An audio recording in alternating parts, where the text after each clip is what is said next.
Hello hello జర్రాగి video చూసుకోండబ్బా. మా డాడీ ఏం తింటున్నారని చూస్తున్నారా? కట్లెట్ తింటున్నాడు అనమాట. నిన్న మా డాడీ బర్త్డే వీడియో చూసిన వాళ్ళకి తెలుస్తుంది. ఈ రోజు కట్లెట్ రెసిపీ పెడతా అన్నా కదా, ఇందులో చూసేయండి. ముందుగా ఆలూస్ని, బఠానీ ఇంకా కందిబ్యాళ్ళని అయితే ఇలా ఉడికించి పెట్టుకోవాలి. కందిబ్యాళ్ళు అంటే కందిపప్పు ఉంటే కందిపప్పు వేసుకోవచ్చు. మేము మా పొలంలో పండించుకున్నాం కాబట్టి కందిబ్యాళ్ళు వేసుకున్నాం అనమాట. ఉడికించుకున్న తర్వాత ఆలూస్ని పీల్ తీసేసి ఇలా మెత్తగా ఆలూ స్మాషర్తోన స్మాష్ చేసుకోవాలి. మీకు ఇష్టం ఉంటే కొద్దిగా కందిపప్పు, కొద్దిగా బఠానీ మిక్సీకి వేసి అలా పేస్ట్ లాగా చేసి ఇందులోకి కలుపుకోవాలి.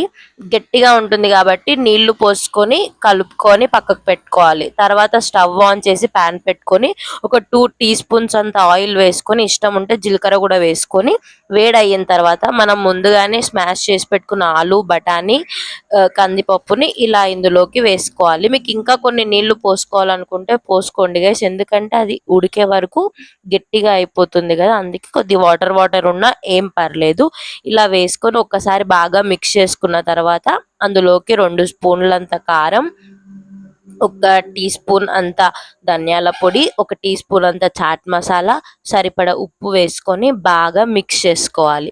ఇలా బాగా మిక్స్ చేసుకున్న తర్వాత అందులోకి కొద్దిగా పసుపు కూడా వేసుకొని మిక్స్ చేసి పక్కకు పెట్టుకోవాలన్నమాట.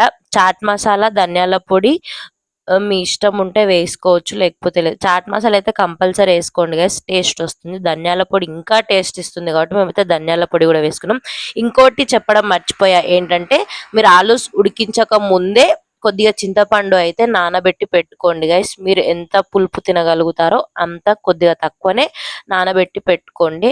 పసుపు వేసుకోవాలని కూడా ముందే చెప్పాను కదా, కానీ మధ్య మధ్యలో ఇలా కలుపుతూనే ఉండాలి గైస్. కలుపుకుంటూ ఉంటేనే అడుగంటకుండా ఉంటుంది.